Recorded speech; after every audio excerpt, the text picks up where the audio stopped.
I thought since fall was swiftly approaching and there's only like a month until teachers go back to school here at my school, I would share my top 5 must-haves for any new teacher coming in.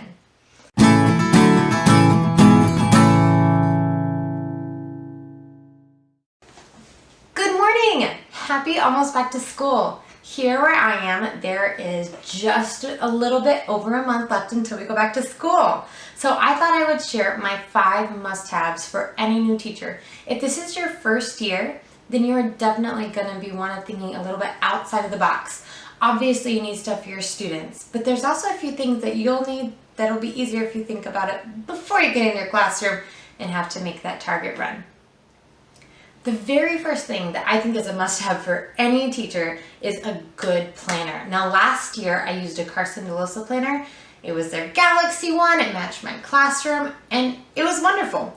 But I did really want a Happy Planner this year. So this year I bought my Happy Planner. And here's the big reason why I wanted a Happy Planner. I wanted something that I could switch the pages in and out of pretty easily. I like adding stuff to mine. I take stuff out. It's just a lot of things that I had to keep up with on a clipboard, whereas if I have this guy, I don't even have to worry about keeping up with it on a clipboard. I can just put it in, I have the special hole punch, there's a hole punch and stick it in, but it's a lot smaller than a binder.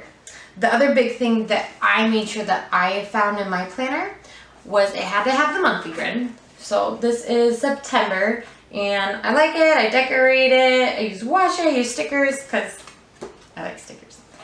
But I really wanted to make sure that all of the actual lesson plan weeks, that each day of the week went straight across the top. So this one, like Monday goes all the way across and I have all my different subjects. Tuesday's the same thing. So I really do enjoy this planner. I'm looking forward to using it this year. And if I find another planner that works, I'll let you know. But I will drop the link to the Carson DeLosa one that I used and to this one in the description box. Now, I don't get any affiliate points or anything. I just wanted to let you know in case you wanted to look at the same ones.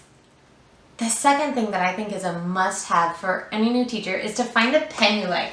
Now, I know that there are some teachers like, you have to be Team Flair or Team Papermate, but that's not the case. So for me, I love writing anything that I don't worry about it getting wet with Flair pens, but that being said, they bleed really easily. So like if my hand is damp after hand sanitizer, I end up not being able to read what I wrote.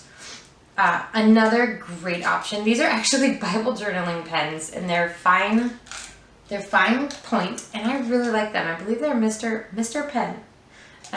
But the Papermate gel, I don't have any here. They're actually all up in my classroom. They are some of my favorites. They're the little click pens, and they write really smoothly. That being said, the Plano Big Ballpoint also has a grand place in my classroom, and that is in my planner because I know it's going to stay, it's going to be permanent, and I can easily write over it or write over things. The Flair and the Papermate gel, they don't always write over whiteout, so that's something to consider. Find something that you like and buy them. And again, don't be afraid to switch mid-year. Like, I see so many people that think they have to commit for the full year. No, if you get into this and you realize, oh wow, I really hate this, then switch it. There's always going to be someone that likes it, that will take it off your hands, or there's always the garbage can. Your choice. The third thing you need to think about, especially as a first-year teacher, is your wardrobe. When I first started, I looked very young, even now. So I turned 30 this year, and I think I'm finally starting to look my age, but I still get a lot of, oh, you're mid-20s. Well, no, I'm not. I'm not 25 anymore. That would be great, but no, I'm not. But make sure that your wardrobe, especially if you look young, make sure that your wardrobe looks very professional. I know so many people are into just the leggings and the LuLaRoe, and that has its place. But if you struggle with maybe feeling insecure in your position, or you are a young teacher teaching older high school students, then you might want to dress up and look a little bit older, because sometimes that brings a little bit more confidence in yourself that you will have in yourself, but also some perceived,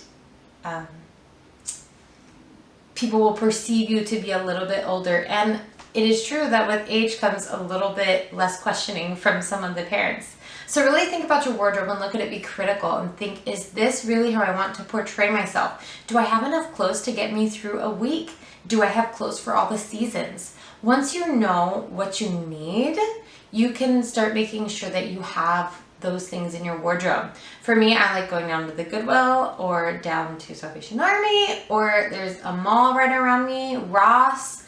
I like going to those places and looking. It doesn't have to be expensive as long as it looks nice.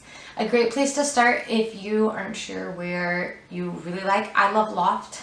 They have great sales, but their stuff also lasts forever. I have stuff in my closet that's been there for quite a while, and I've been able to take it in now that I've lost some weight, so I can still keep wearing it. The clothes tend to last, so find somewhere that you're gonna get the best bang for your buck.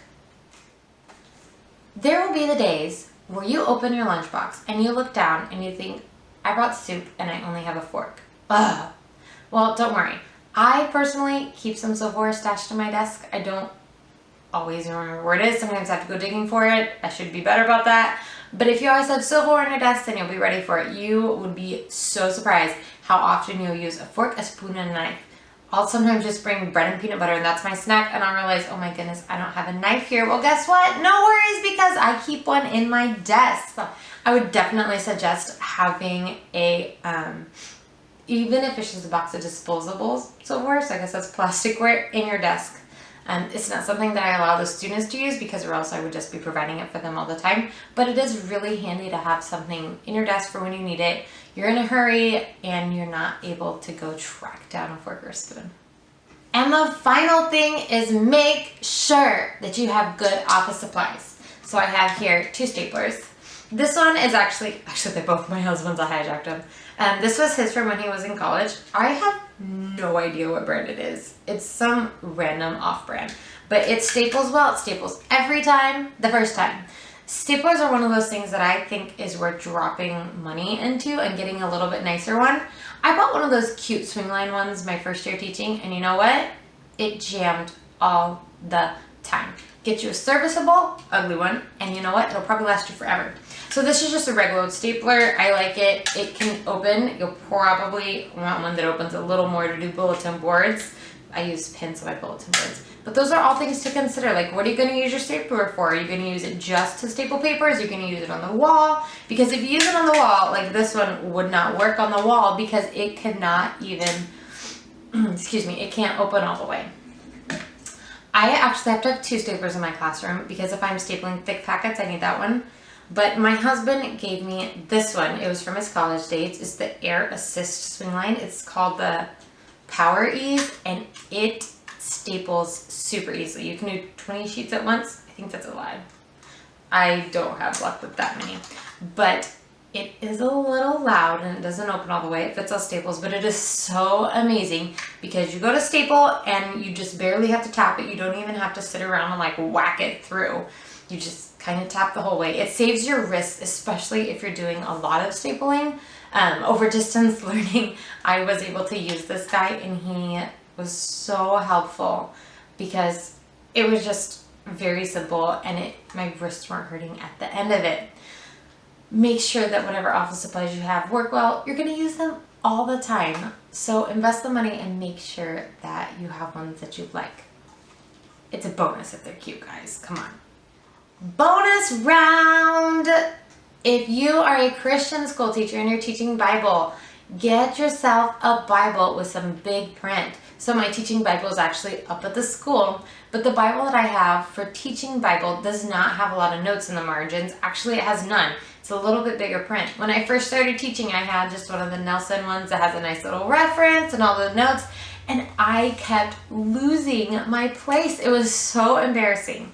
And finally, I started bringing in a Bible with a little bit bigger print and less of the notations, and I was able to keep up with where I was in the story. Because I also teach the same Bible stories year in, year out. I did this when I was in 2nd grade and I'm planning on doing it now that I'm in kindergarten. I went ahead and highlighted in the Bible the passages that it uses. That way, if I get lost in the story, I'll know where I am. Good luck with this next year of teaching, guys. It's going to be a great year, even if it is going to look different.